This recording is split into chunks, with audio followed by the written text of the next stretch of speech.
Coram is a 6 out of 10 commander, not worth a mythic, but his games are fun and the deck has cool play patterns. Hey, I'm Mike and today I'm showcasing Coram, the Undertaker, a new commander from Modern Horizons 3 superset that's legal on Arena. Coram is a human warrior for 1 black, red and green, aka Giant. He's technically an 0-5, but gets a power bonus based on the largest power in a graveyard. The only text that makes Coram even remotely playable is that during each of our turns we may play a land and cast a spell that was milled this turn. And whenever Coram attacks, each player mills. The wording is a bit vague, but we can play up to 1 land and also play a spell that way. The play pattern is we want to get Coram on the battlefield and attack even if his power is 0. Mill both players and play a land from the graveyard, as we are fairly likely to have milled one. The deck plays a bit strange. We want to mill to get our stuff to the graveyard, but if we mill before we have Coram on the battlefield and before we have open mana, we won't be able to recast the mill spells. And we have some reanimate strategies, but if we remove a large creature from our graveyard, it may make Coram smaller. I believe there are 2 ways to build this deck, either as a self-mill value deck or an aggro deck. And you can see the value potential of Coram in game 1 and the aggro strategy in game 2. I would rate Coram a 6 out of 10. Having access to 3 colors is decent, but we would happily trade red for blue to have more protection and better mill. We are getting some card advantage with this commander, but it feels too slow and requires too many things to go right.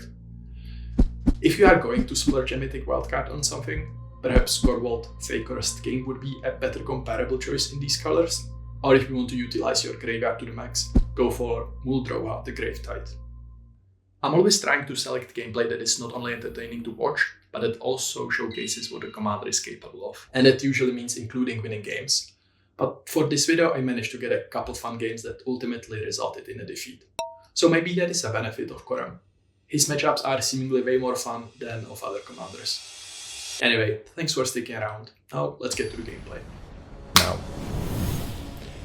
Alright, we are looking at a pretty bad hand. We have no mountains, but we can fix that with the delighted halfling, so we'll try keeping this.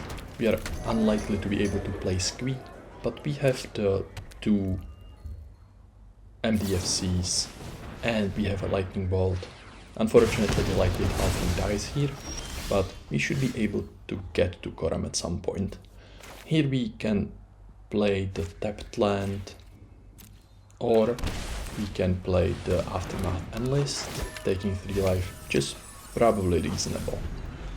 And then next turn we can bolt in the other MDFC and play the Provisioner.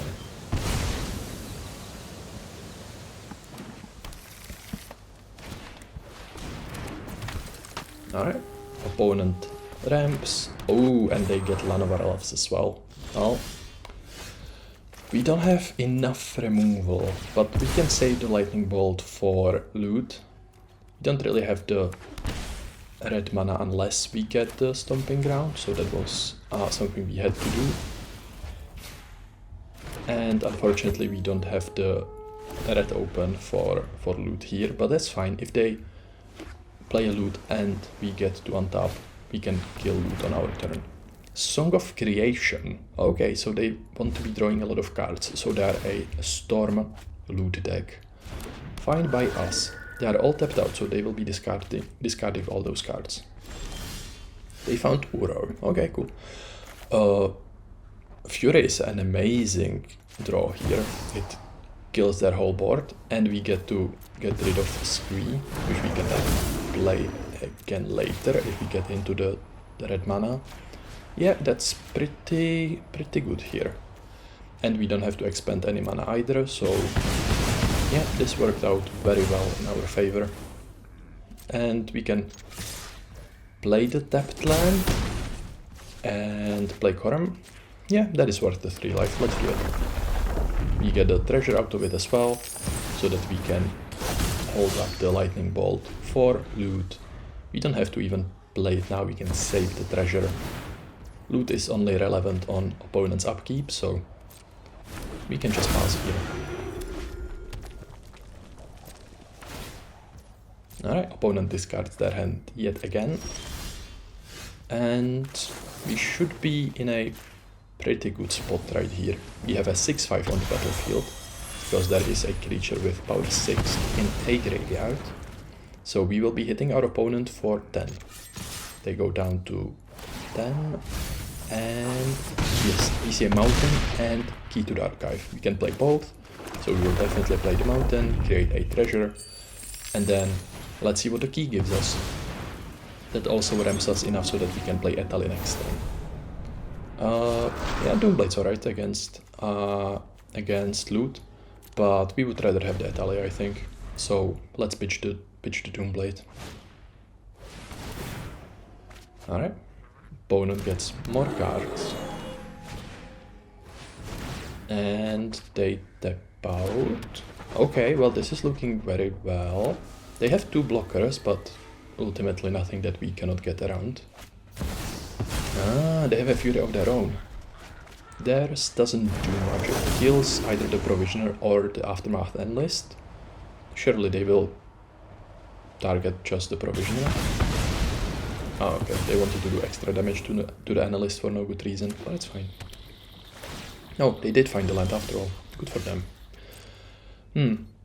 Grizzly Salvage is nice for, well, it can surprise our opponents, but given that Coram is already a 6/5, it probably won't do much, so no need to use it here, but might as well. Maybe we will get a flashback spell or something similar. We will be able to play the milled cards later, so we intentionally take the land. And here we don't have great choices. The Harbor is an untapped land, so we play that, and then we have a lot of mana open. No point playing the Great Roof there. Tyvar is probably the best value, as we can do the -2 loyalty ability and get something else on our battlefield. Opponent surveils that card to their graveyard, and yeah, we just get the halfling back, but that's fine. And we will keep the mana open so that we can return all the lands, all our lands with the Aftermath Analyst. We will of course be expending the treasure, but the ramp we will be getting is worth it. Yeah, opponent gets a 6/6 in Ursa and a Solar Transformer that doesn't really do much in this spot, so fairly happy with that. Let's see if they can draw into something different, but they only have 1 green or blue available, so... they go for a tapped land, never mind. Alright, well... yeah, they just discard their hand, and we move on to our ramp. Cool. Wow, that was great. Ooh, Acidic Slime. Okay, well that can kill Uro, and then we can attack with our 8/5 that they will have to block. Well, they will not have to, but they will most likely block it. We could also destroy the song, meaning that our opponent will be left empty-handed. Yeah, that's... oh yeah, that is it. Alright, GG opponent. Next up, First Sliver. Hand is interesting. We have a Surveil land, Reanimate, 2-drop in the Insidious Roots. Alright, well this is definitely playable. Let's see what's on the top of our library. Tyvar. Well, it doesn't do much, but it will at least mill us. And we could use the mill. With 6 we can then get our lands back and stuff. Yeah, Tyvar is decent. We didn't find another 2-drop, so we just played the Insidious Roots. And now we can get 6 on the battlefield. The extra mill is great with Coram, so we are pretty happy to see that. Especially with Reanimate in our hand. Alright, well... let's see what we mill. Well, We can get Boseiju back, that's just a free card.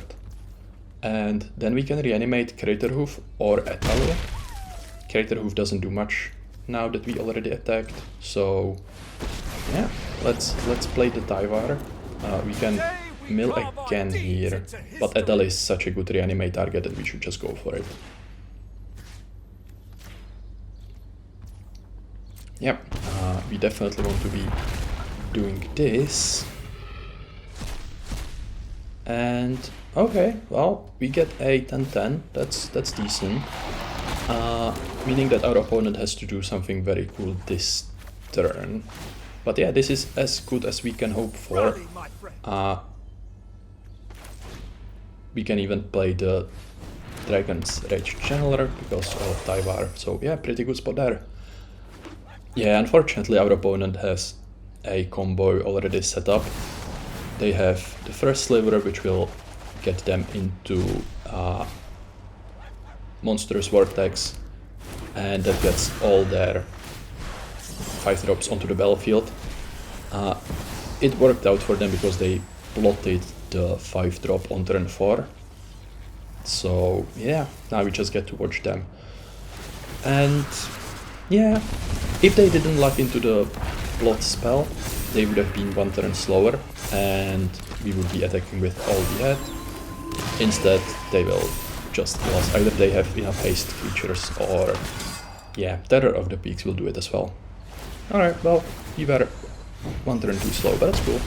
GG opponent.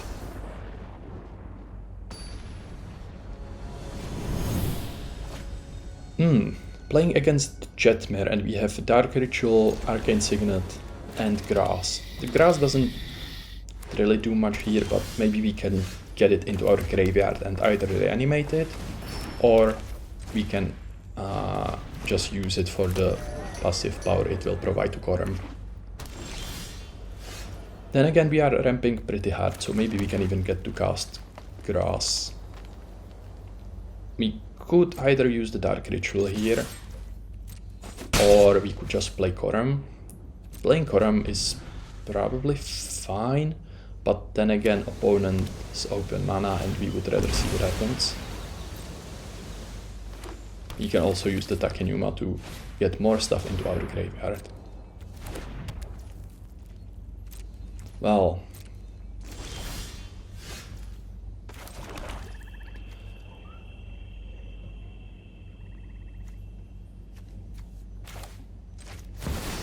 yeah, opponent didn't ramp yet. They do have Jetmir, so I expect them to go very wide. I'm surprised they didn't play any Mana Dorks yet. Our Gixis command would have been great for that, but so far nothing, so maybe they have an opportunity to draw.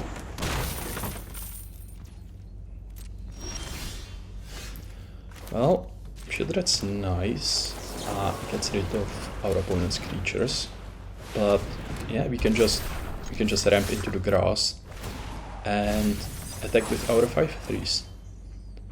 Opponent could double block, but probably no point.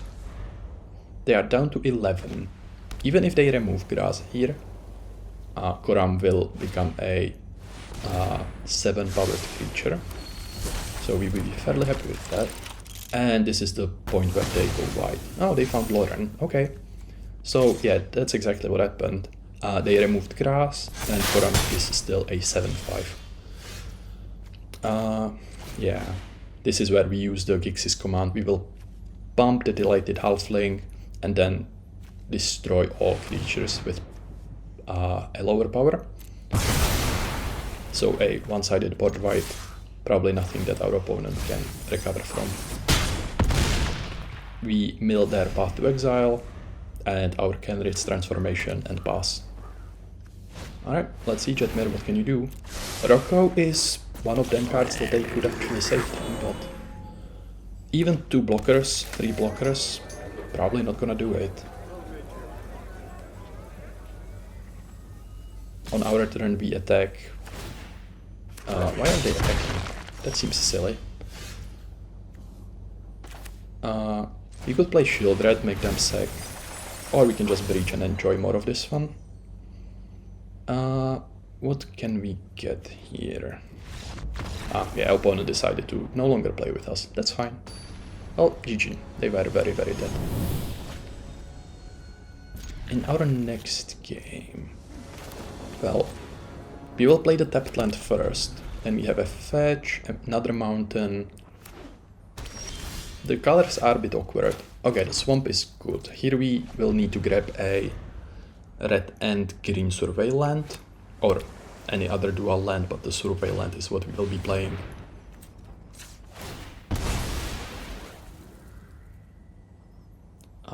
No need for the blood crypt, we can grab the theater and surveil. Another land, yeah, we'll take it. We want to get to Shieldred eventually. And we don't have a 3 mana play, so we can just play the fetch land and surveil again.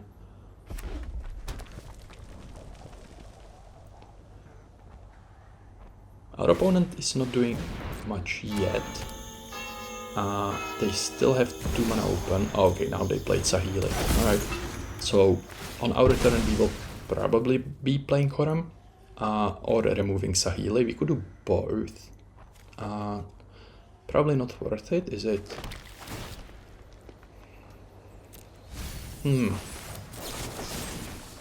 Let's just remove Saheeli now, and then on our turn we will play Coram and let our opponent untap. They will have a lot of mana, so it is kind of scary. Victimize... well, we don't have anything to sacrifice, and not much in our graveyard yet, but long term it may be good. The iteration... alright. A land for our opponent, lovely. And they have 4 mana still, so they could replace Saheeli here. We have a response for it in Shieldred, so pretty good for us. Our opponent is tapped out, so we are not afraid of any counter spells. Let's attack first. Even though Coram is just an 0-5, we still get the cards from it. And we play the instant speed Grizzly Salvage, just in case we mill a creature. That would bump Coram, so we would deal more damage. Well, more than 0, that is. But yeah, unfortunately we didn't. We play a forest, and we could fight the Saheeli. Bridge Works gives +2/+2. That's good enough for Saheeli. Alright, and now we have a difficult turn in front of us. Opponent replays Saheeli with 1 mana open. Okay, well, I was hoping for more from our opponent. We found a removal, which is lovely to see. Attacking with Coram again to get more cards, unfortunately just lands. Yeah, should play the double land there. Always nice to have a dual land. And we play the Shieldred, make opponent sacrifice the Saheeli. And then pass.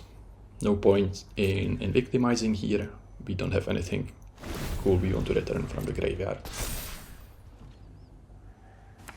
The clock is at 6, so we have some time left, but eventually we will need to think about removing it. Finale. What could we do with Finale? Interesting choice there. Well, pretty good reanimate. Could get something back from our graveyard if we had anything. Finale. Oh, opponent just counters it? Okay, sure. That's partly why we left 2 mana open, because we can just go for the Infernal Grasp. Opponent Windfalls, gets 2 treasures, and yeah, let's see if they can... oh no. Okay, yeah, the synthesizer is exactly what they needed. They need blockers that they don't have to expend extra resources on. And wow, Simulacrum gives them the construct and the lands, and also gives them value if we remove it. This is rough. Well, the 7/7 is stopping us, so we need to destroy it.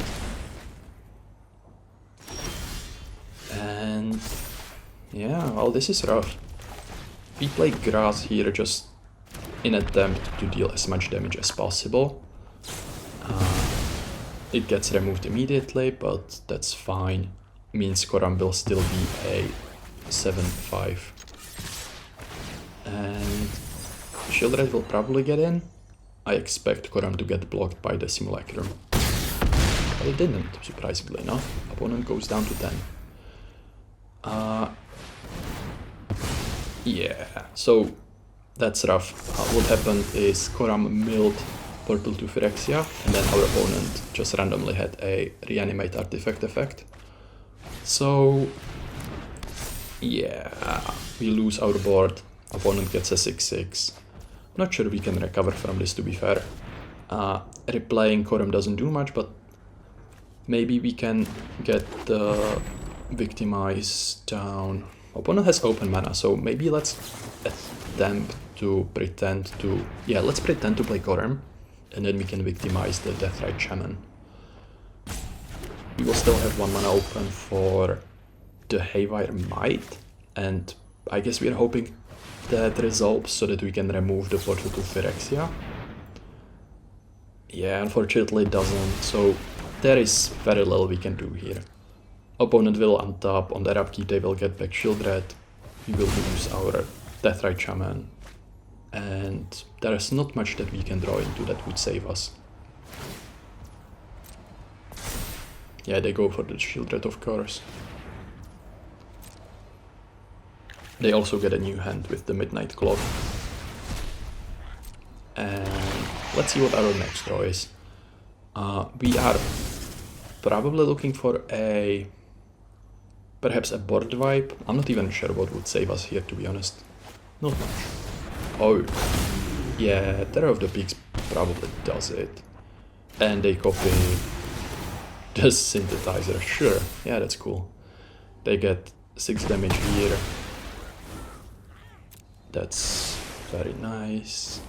We keep Coram in the graveyard, maybe we can reanimate it, but even if we do, probably doesn't change anything. Let's see what the next card is after we Surveil. If we even have a Surveil land left. We do, we have the Commercial District, lovely. Squirming Emergence is very interesting. But even if we remove the portal to Phyrexia here or the Simulacrum, it doesn't do anything. Well, opponent most likely has counter magic anyway. Let's see what happens.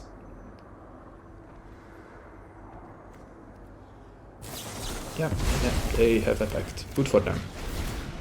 That's fine, that's fine. We can't really draw into anything, so well played, opponent. Well done. GG. Alright, let's see what we are playing against now. Oh, it is Aragorn. Our first hand was unplayable, the second one has Fury, but only 2 lands, and one of them was a tapped land, so we go to 6. And this hand is more promising. We have... Oh, okay, we drew into a Survey land. Then we probably do nothing for a couple turns. And our plan is to Kenrich's transformation the Aragorn. They are in blue and red, which means they have all the responses to enchantments. They can bounce it, they can disenchant it. They're of course in green and white, which is also good at dealing with enchantments, so it may not last, but yeah, let's Surveil here. We are no need of the mana right now. Grab a forest so that the shifting woodland comes into play untapped. And yeah, let's get the Arcane Signet down and transform the Aragorn. It being a 3/3 is still a lot, we cannot attack into it, and we will be not blocking it either, of course, so opponent will be dealing some damage to us, but still better than the ability on Aragorn. We could play Coram, but maybe it is just better to remove everything they have. We play the Provisioner, get a treasure, and then with the 3 mana we could play Canker Bloom and hold up the activations on either Haywire Might or the Canker Bloom itself. That's probably for the best.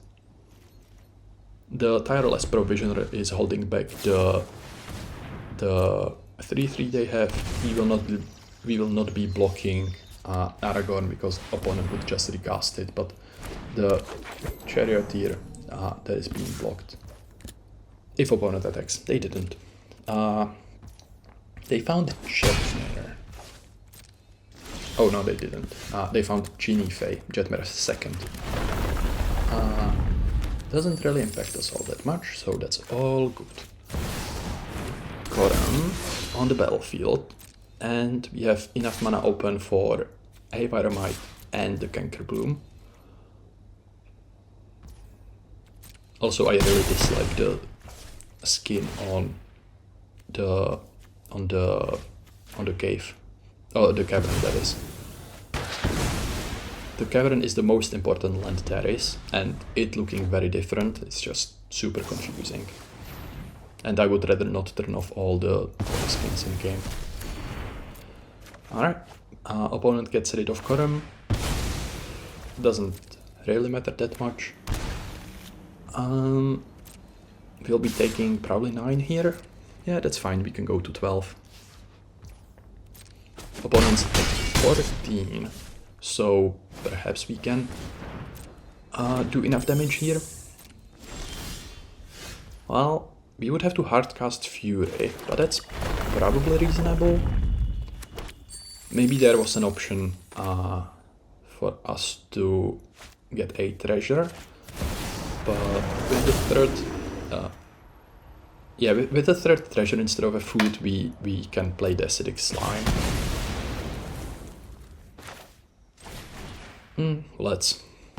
We will be destroying a land. Could be the cavern, but they already have Aragorn on the battlefield, so I'm not too worried. Let's just destroy the Triumph, maybe making their mana a little awkward. And hit them with the 3/2. We already have a great blocker for the 3/3 in the double striking Fury. Oh, okay, maybe opponent didn't realize it has double strike. Alright, well, GG. This hand is slightly awkward. It has 2 green sources, so we mulligan. This one is better. We have a tapped land on the Shadow School smashing backside, but we have a fetch land and a plain forest for the Llanowar elves. So let's get the Llanowar elves down first. The Ursa Lord Protector deck is just usually artifacts and ramp, perhaps a bit of control as well. So us having 2 removal spells should be decent. One of them is non-artifact creatures, so we would like to use that on Ursa and save the other one, Infernal Grasp, for their big artifacts.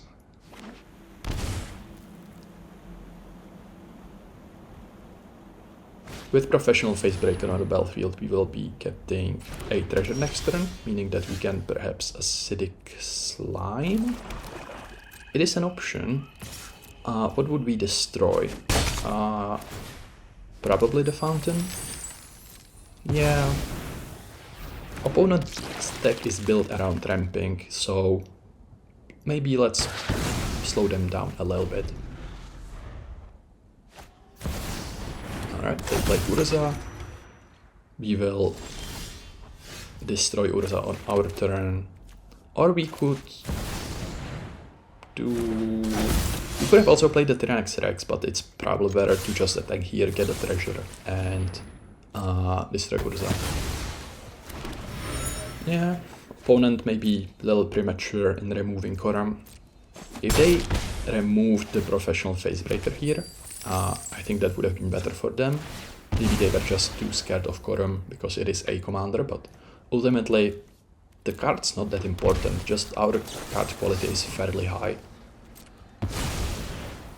And yeah, we go for the Throat because it has non-artifact creature clause, so fairly simple decision there. Opponent finds Cavern of Souls into Oracle of the Alpha, which dilutes their deck. We don't really mind that. I feel like Oracle is only good if you have tutors and can actually leverage the Time Walk and not get hindered by the Moxes. Because usually if you are drawing a card at turn, the Moxes are just worse than lands, because you would rather play a land.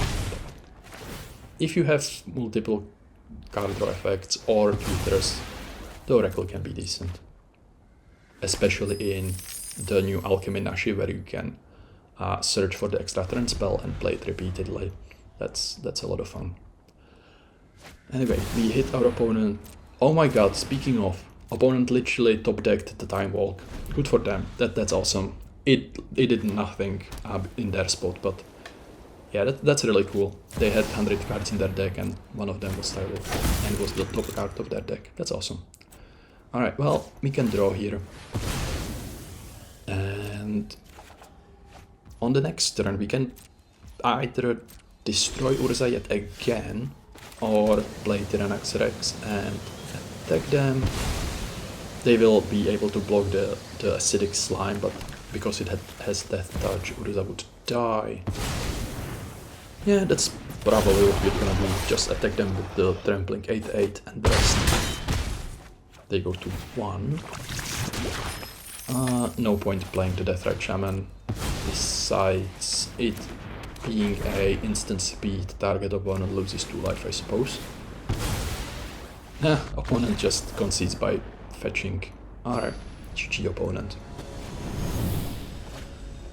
Delney. Ooh, Delney is a great matchup. I wonder how that will go. Great matchup as in, yeah, that'll be a lot of fun. What we need is board vibes. Because Delney is focused on small creatures, so we need either Gix's command or any of the other board vibes. Gix's command we can turn into a one-sided board vibe, so that would be nicest, but let's start with, well, making our opponent draw, but we need to ramp up to play the Delighted Halfling. The Haywire Might unfortunately says non-creature, so we cannot use it to get rid of the Esper Sentinel. Transformation. We can save that for Delney.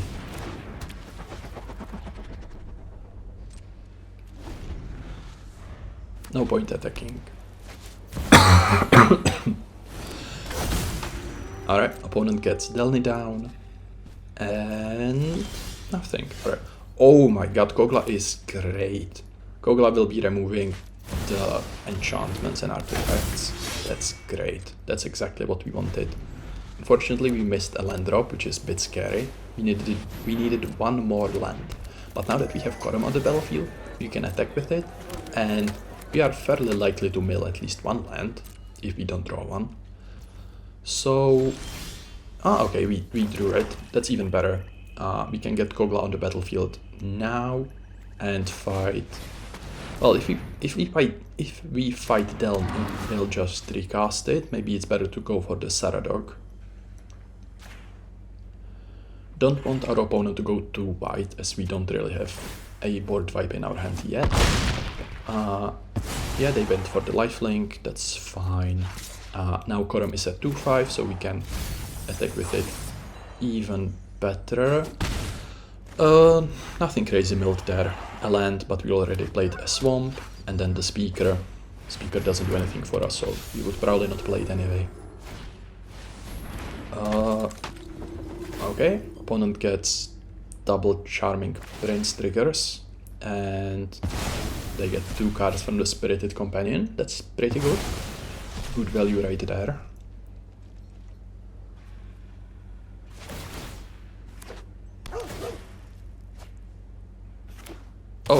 Oh, they ordered it wrong, didn't they? They should have put Delney on the battlefield first and then get 2 cards with the Spirited Companion. That's a slight mistake on their part. I wonder whether it will matter or not. Well, we definitely want to destroy the Spirited Companion, because that is guaranteed card draw. The Esper Sentinel we can get around. We milled Peril Medallion, which we don't care about, but it would have been amazing for our opponent. So I'm pretty happy to have that out of the way. Opponent decided to block with Delney. Yeah, I'm astonished. Let's just kill Delney and decline. Maybe we can get Coram back on the battlefield somehow later. We have enough reanimate spells, and it wasn't doing that much. We don't have enough mana to recast it, so whatever. I'm amazed that opponent decided to block with Delney. Now they recast it, we play the rhythm. Could even pay for Esper Sentinel.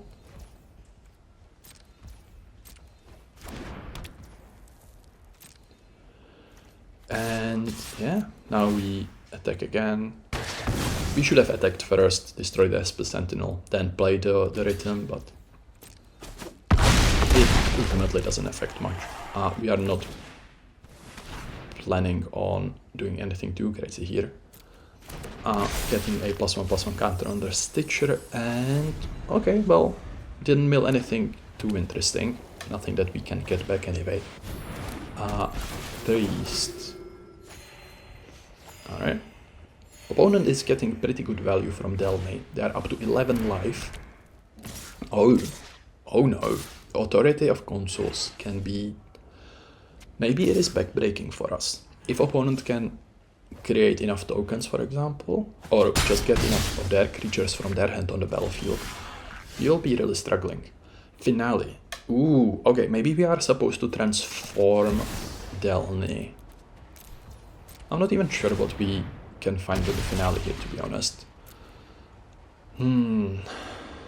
Facebreaker is more trampling damage, especially if we give it the +1/+1 counter. So let's just go all in. Opponent will have to start blocking eventually. The Kogla is really most important card in this matchup, looks like. Us removing everything that our opponent cares about is super important. If we just had the big beaters, we wouldn't be doing as much. Kogla is definitely holding our game in check. Alright, opponent gets another creature. They still have 3 cards in their hand, 4 now. It's kind of impressive actually how much card draw they got from just the mono white deck. And they attack as well. We are at 18. What are they thinking?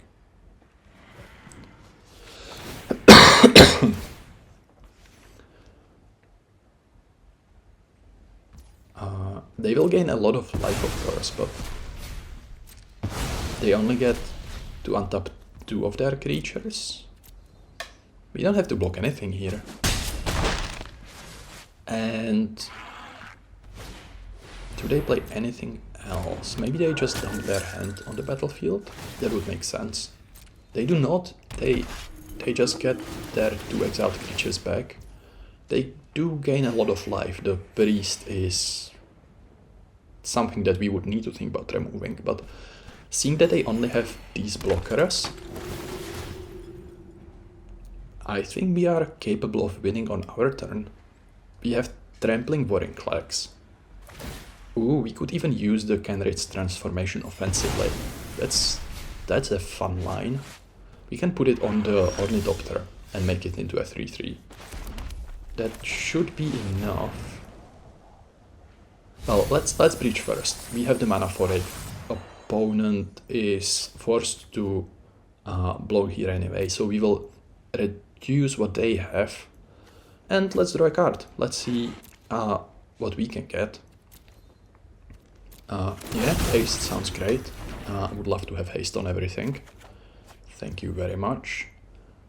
If we attack, we get treasure from the Facebreaker, and then we can play Galta. Yeah, sounds amazing. Keep the Spirited Companion and Haywire Might back, as our opponent will just block them. And yeah, they're facing a lot of damage. They will need to block something. Kogla is of course trivial for them to block, but the rest, it still is 13 damage, so... Oh, of course, the Forge Fire as well, they need to block that as well, but... so they just hope the Takers will save them, that's fine. They go to 1. Somewhat courageous, but maybe they can recover. They have enough life gain. Maybe they can. Alright, Charming Prince returns. The priest triggers. How much life can they gain here? And also, can they wipe the board? Did they draw into anything? Ooh, okay. Lauren. Surely not destroying the rhythm. Has to destroy the Forge Fire, right? Oh yeah, they go for it eventually. It's hidden behind the stack, but they did kill the Forge Fire. Alright. Well, we still have a trampling 14-14. And opponent has blockers, but they don't really do much against trample. Up to 7 life. Alright, Talia, a 3-2 for a strike. Also not the greatest blocker. And we see Priest of the Ancient Floor and the Prince being exiled. That's a lot of life and a lot of cards. Honestly, I'm impressed with this Delney deck. They only needed to find a board wipe and then, for no good reason, opponent decided to toss away the Delney. Yeah, we'll happily trade the Havar Might for Delney. Now they get no... Well, they still get the triggers, but they don't have double triggers from everything that returns on their battlefield. Most curious. I don't think they should have attacked there. Maybe they misclicked and they meant to exile Delney or something.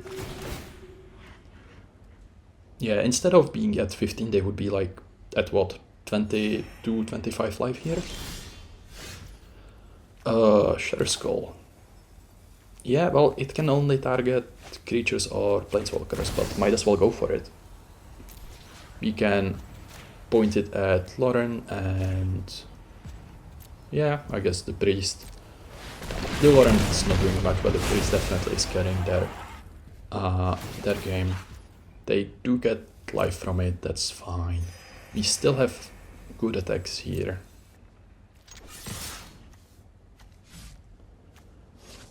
Yeah, hold the small creatures back and hit them with the rest. We are probably not strong enough yet. Opponents at 20 life, we have the 14-14, but everything else they can block. Oh, it looks like we are going to lose Vorinclex here.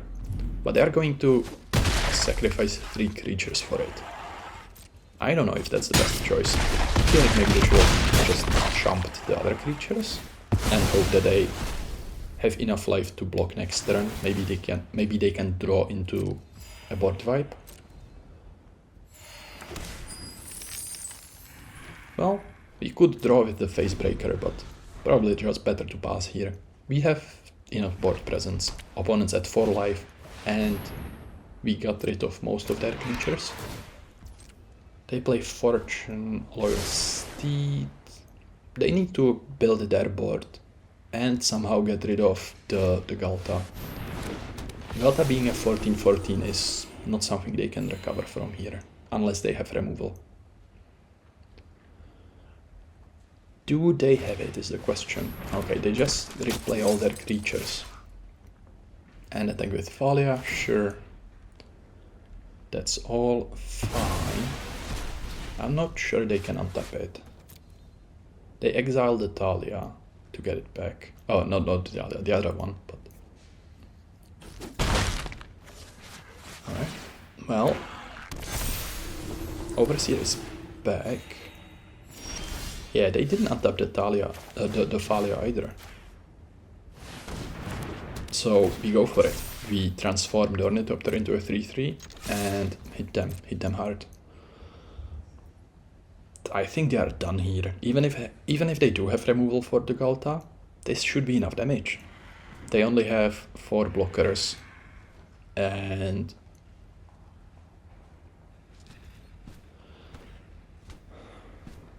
I suppose they could, if they remove Ghalta here, they can still take 2 damage from the Spirited Companion and the Delighted Halfling. But they would also have to block the Menacing Professional Facebreaker. Okay, no, I think we've got it. And they are blocking Ghalta, so it doesn't look like they have the removal spell. Yeah, this should do it. Alright, opponent. Ah, there you go. Alright, well played. GG.